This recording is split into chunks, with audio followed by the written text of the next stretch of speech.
Hello friends, welcome to ISS platform. आज है 5th of May and 5th of May के करेंगे हम करंट अफेयर के एमसीक्यू। देखो, लेक्चर स्टार्ट करने से पहले मैं आपको सारे वीडियो की टाइमिंग बताना चाहूँगा, क्योंकि मैं देख रहा हूँ कि किसी बच्चे को टाइमिंग नहीं पता है, जब जो आ रहा है तब वीडियो देख रहा है। तो मैं आपको सारे वीडियो की टाइमिंग बताता हूँ। देखो, सुबह 6 बजे आपको अर्ली मॉर्निंग ये एमसीक्यू का वीडियो मिलेगा, क्लियर। देन आफ्टर आपको अर्ली मॉर्निंग 10 AM पर मेरा न्यूज़पेपर एनालिसिस का वीडियो मिलेगा, जिसमें मैं आपको हिंदू, इंडियन एक्सप्रेस और पीआई में जो भी इंपॉर्टेंट न्यूज़ होती है वो आपको कवर कराता हूँ। देन आफ्टर 11 AM में आपको एक शॉर्ट मिलेगा, जैसे कोई न्यूज़ बहुत बड़ी इंपॉर्टेंट है और फेमस चल रही है तो मैं उसका एक शॉर्ट बना के आपको अपलोड करूँगा। देन आफ्टर 12 बजे, दिन में 12 बजे आपको मेरा जो 10 AM पर जो न्यूज़पेपर एनालिसिस का वीडियो आता है उसका एक शॉर्ट वीडियो मिलेगा, जिसमें आपको बताया जाएगा कि मैं 10 बजे क्या पढ़ाया है। और शॉर्ट में अगर आप 12 बजे देख के अगर आना चाहते हो वीडियो पर 10 वाले पे तो आप आ सकते हो। देन आफ्टर आपको 3 बजे, दिन में 3 बजे मेरा एक इंडियन पॉलिटी का एक बैच चल रहा है, जिसमें मैं आपको अल्टरनेट डे पर एक वीडियो अपलोड करता हूं। जैसे आपको आज ये वीडियो मिलेगा 17th लेक्चर, जिसमें आपको पूरी इंडियन पॉलिटी कराई जा रही है in the form of MCQ. इसी के साथ आपको सारे इंडियन इकोनॉमी के लेक्चर इस वीडियो के डिस्क्रिप्शन में मिल जाएंगे। वो मैं 70 to 80% आपको इंडियन इकोनॉमिक्स पूरी कंप्लीट करा चुका हूँ, क्लियर। देन आफ्टर इकोनॉमिक्स पूरी कंप्लीट हो गई है, इवन इसी के साथ मैंने इंडियन इकोनॉमिक्स भी करा दिया। अब जैसे कोई न्यूज़ आती है, जो न्यूज़ बड़ी है, तो मैं एक इंडिविजुअल उसका वीडियो बना देता हूँ, तो वो कभी भी आपको मिल सकता है, इवन आपको दिख जाएगा, तो आप देख लेना है। इसी से अपना पूरा रूटीन चलता है। आप बिल्कुल तैयार रहें, ये टाइम बिल्कुल नोट कर लीजिए, इसी टाइम पर सारे वीडियो मिल जाएंगे। इवन आप नोटिफिकेशन ऑन कर लीजिए तो आपको नोटिफिकेशन भी मिल जाएगा मेरे सारे वीडियो का। चलते वीडियो स्टार्ट करते हैं विदाउट वेस्टिंग टाइम। देखो, सबसे पहला, how much rupees allocated to Vizhinjam international sea port to nation. देखो क्या है, अभी ये इंडिया में एक पोर्ट बना है, क्या है, सी पोर्ट बना है, और वो पोर्ट इंडिया का पहला डीप सी पोर्ट है। Deep, we can say deep water port भी बोल सकते हैं, क्लियर, या डीप सी पोर्ट भी बोल सकते हैं। बट डीप सी पोर्ट या डीप वाटर पोर्ट होते क्या है सर जी? देखो, डीप जितना पोर्ट होगा उसमें उतना बड़ा शिप आ सकेगा पोर्ट पर। तो क्या है, इंडिया का बड़ा ही हाईएस्ट कैपेसिटी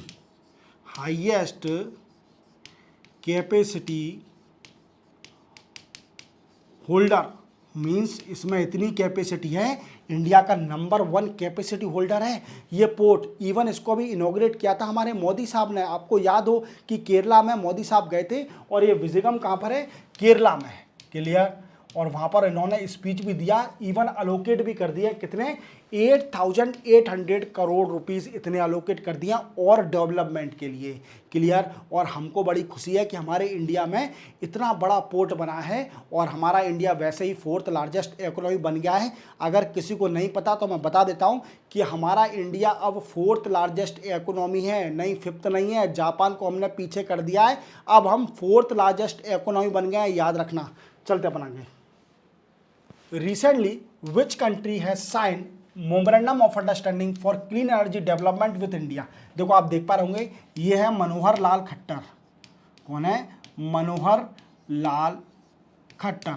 ये फॉर्मर सीएम है, कहाँ के? हरियाणा के। अब ये यूनियन मिनिस्टर हैं, union minister of electricity, clear, पूरे हैंडल करते हैं, क्लियर। तो सुनो मेरी बात, अब ये गए थे डेनमार्क में। अब डेनमार्क में डील करके साइन करके आए डेनमार्क के अंदर, और डेनमार्क के साथ डील साइन हुई है कि क्लीन एनर्जी डेवलपमेंट के लिए डेनमार्क और इंडिया दोनों मिलकर काम करेंगी। जैसे आप जानते हो कि हमारे इंडिया का टारगेट है, नेट जीरो कार्बन। क्या टारगेट है इंडिया का?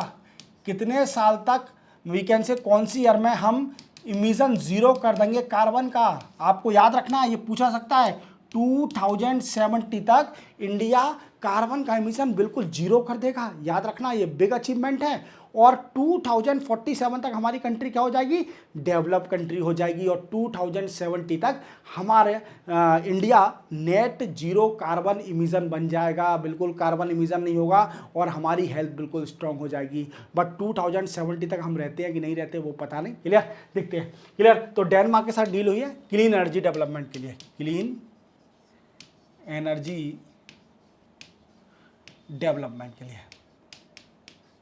याद रखोगे मेरे दोस्तों, वेरी सिंपल।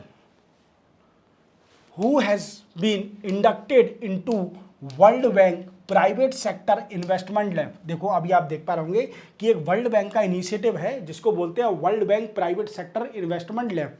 ये इनिशिएटिव में क्या है कि इस इनिशिएटिव में जो डेवलपिंग कंट्री है, यहाँ पर क्या करना है कि जो प्राइवेट इन्वेस्टमेंट है, even fostering job creation, job भी बनाना है we can say developing country में। अब देखो मैं समझाता हूँ। इस इनिशिएटिव का मतलब है it is a initiative of world bank to we can say unfold private investment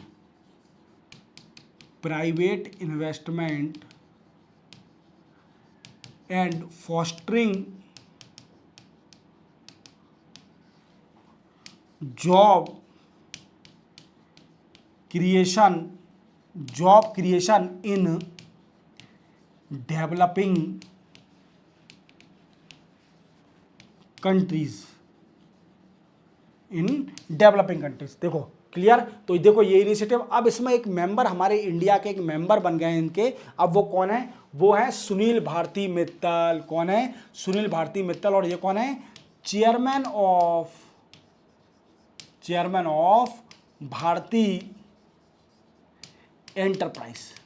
याद रखोगे मेरे दोस्तों, वेरी सिंपल है, इट इज़ वेरी सिंपल। इस इनिशिएटिव को याद रखना, ये वर्ल्ड बैंक का इनिशिएटिव है। और आप जानते हो कि वर्ल्ड बैंक का काम क्या है कि डेवलपिंग कंट्री को वी कैन से प्रमोट करना, इवन उनमें इन्वेस्टमेंट, प्राइवेट इन्वेस्टमेंट करना जिससे उनकी ग्रोथ हो।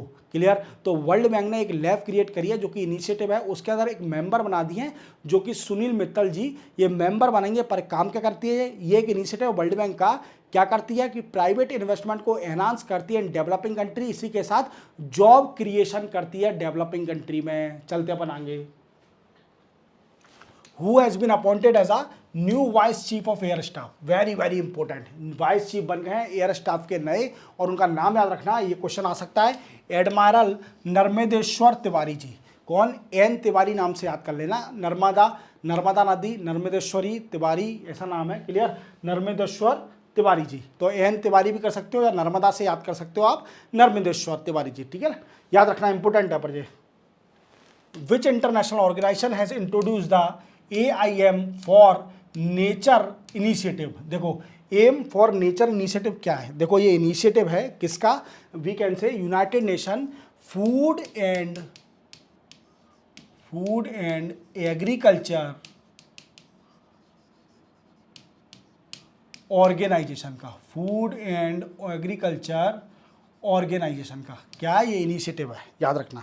अब देखो इसमें क्या है, इनिशिएटिव में क्या है, ये बैक भी कर रहा है, इवन यूके ने इसमें फंड भी एलोकेट कर दिया है। यूके पहली कंट्री बनी है और ये बैक कर रही है यूके, $9 मिलियन का फंड भी दे दिया है, $9 मिलियन का फंड भी दिया यूके ने। बट ये करेगी क्या, देखो क्या है इसका काम क्या है, जो डिग्रेडेड इकोसिस्टम है, जो इकोसिस्टम जैसे डिफॉरेस्टेशन हो रहा है किसी इकोसिस्टम में, तो वो डिग्रेड हो रहा है, मतलब कम हो रहा है इकोसिस्टम, तो उसको एड्रेस करना, उसको मॉनिटर करना, रिपोर्टिंग करना। तो क्या है कि improve nation reporting and monitoring to address degraded ecosystem। याद रखोगे, very very simple, very very simple. जो इकोसिस्टम डिग्रेड हो रहा है उसको एड्रेस करने के लिए, क्योंकि क्या नेचर को बचाना है, नेचर है तो ह्यूमन है, ह्यूमन है तो नेचर है। अब ह्यूमन एक्टिविटी कारण जो हो रहा है, जो एंथ्रोपोलॉजिकल एक्टिविटी कहते हैं, उसी के कारण हमारा डिग्रेड हो रहा है इकोसिस्टम। तो हमें ध्यान रखना है, पॉपुलेशन कंट्रोल करना है, जिससे जो डिग्रेड हो रही है पेड़ पौधे भी हमें ध्यान रखना है, नेचर पर भी ध्यान रखना है, क्योंकि उनकी भी प्लेस इक्वल है if we compare with a human being. चलते बनाएंगे। तो क्या है, united nation food and agriculture organisation. Anthony Albanese become second time of PM of which country. इनको तो सभी जानते होंगे, ये ऑस्ट्रेलिया के फिर से पीएम बन गए, सेकेंड टाइम। इंपॉर्टेंट रहे, क्लियर। कई बार इंडिया में भी आ चुके हैं, एग्रीमेंट साइन करके गए हैं ऑस्ट्रेलिया के साथ। इवन एक एग्रीमेंट बताता हूँ इसमें, मुझे याद आ रहा है कि एक एग्रीमेंट मोदी साहब ने, जब ये आए थे इंडिया, तो मोदी साहब ने इनसे बोला था कि जो आपके ऑस्ट्रेलिया में खालिस्तानी लोग हैं, जो कि एंटी हमारे इंडियन हैं, उन सभी को कंट्रोल करना है, क्लियर, ऑस्ट्रेलिया में। तो ऐसी एक्टिविटी ना करें। चलते अपन आगे। Which state become first state to introduce dedicated policy for ship. देखो क्या है, ये अभी पूछ रहे हैं कि इंडिया की पहली एक स्टेट बनी है जिसने डेडिकेटेड पॉलिसी बनाई है शिप के लिए। अब क्या होगा इसके अंदर, तो वो स्टेट बनी है महाराष्ट्र। पर ये करेगी क्या पॉलिसी, इसमें क्या होगा दोस्तों कि ये क्या है कि इंडिपेंडेंट, महाराष्ट्र क्या करेगी, इंडिपेंडेंट काम करेगी, इंडिपेंडेंट शिप बिल्डिंग। क्या है, ship building, ship repair and we can say ship recycle. Clear, याद रखोगे, इंडिपेंडेंट काम करेगी without the hindrance of the centre government. तो महाराष्ट्र पहली स्टेट बनी है ऐसा करने वाली, याद रखना, it is also very very important. चलते अपन आगे। World first energy transmission garden inaugurated in which state of India. देखो ये पूछ रहा है कि वर्ल्ड का पहला एनर्जी ट्रांसमिशन गार्डन किस स्टेट में खुला है। वेरी वेरी इंपॉर्टेंट क्वेश्चन, क्योंकि यह वर्ल्ड की बात है और इंडिया में पहली बार हुआ है। तो ये खुला है मेरे दोस्तों तेलंगाना में, और तेलंगाना में कहाँ पर, हैदराबाद में। क्लियर। अब इसमें होगा क्या सर जी, ये तो बताइए। देखो इसके अंदर स्पिरिचुअल स्टिलनेस, क्या है, स्पिरिचुअल भी होगा इसके अंदर, even with medical plant, even इसी के साथ इको फ्रेंडली इंफ्रास्ट्रक्चर। क्या है, इको फ्रेंडली इंफ्रास्ट्रक्चर भी होगा। याद रखना, that is also very very important. ये तो आना ही है आपके एग्जाम में। विच डेज ऑब्जर्व बता, वर्ल्ड प्रेस फ्रीडम डे 2025। ये पूछ रहा है कि बताइए वर्ल्ड प्रेस फ्रीडम डे 2025 किस दिन ऑब्जर्व किया जाता है। तो मेरे दोस्तों ये 3 मई को ऑब्जर्व किया जाता है। और आपको मैं बता देता हूँ, इंडियन कॉन्स्टिट्यूशन में जो प्रेस को फ्रीडम दी है वो कौन से आर्टिकल से दी है, ये भी आप जान लीजिए। मैंने हालांकि ये इंडियन पॉलिटी बताया आपको, article number 19 clause 1 sub clause A, इसमें फ्रीडम दी है प्रेस को, right to freedom and expression, speech and expression. याद रखना, इसी के अंदर प्रेस को फ्रीडम मिली है, और प्रेस को फंडामेंटल राइट है, कोई रोक नहीं सकता। पर वो डिस्ट्रक्टिव क्रिटिज्म नहीं कर सकती, कंस्ट्रक्टिव क्रिटिज्म कर सकती है। मैं बार बार बोलता हूँ। चलते बनाएंगे। According to RBI latest trade report, India reached to how much worth of export in financial year of 2024-25 में इंडिया का एक्सपोर्ट एनहांस हो गया है। और अब प्रीवियस ईयर से कंपेयर किया जाए तो 6.01% का एक्सपोर्ट एनहांस हुआ है। तो हमारा इंडिया कितना ग्रोथ करते जा रहा है। इवन देखोगे आप, अगर डेटा देखोगे तो अभी आरबीआई की रिपोर्ट आई है, लेटेस्ट ट्रेड रिपोर्ट, इसमें इंडिया का 2024-25 का डेटा बताया है कि कितना एक्सपोर्ट हुआ है। तो वो हुआ है $824.9 बिलियन।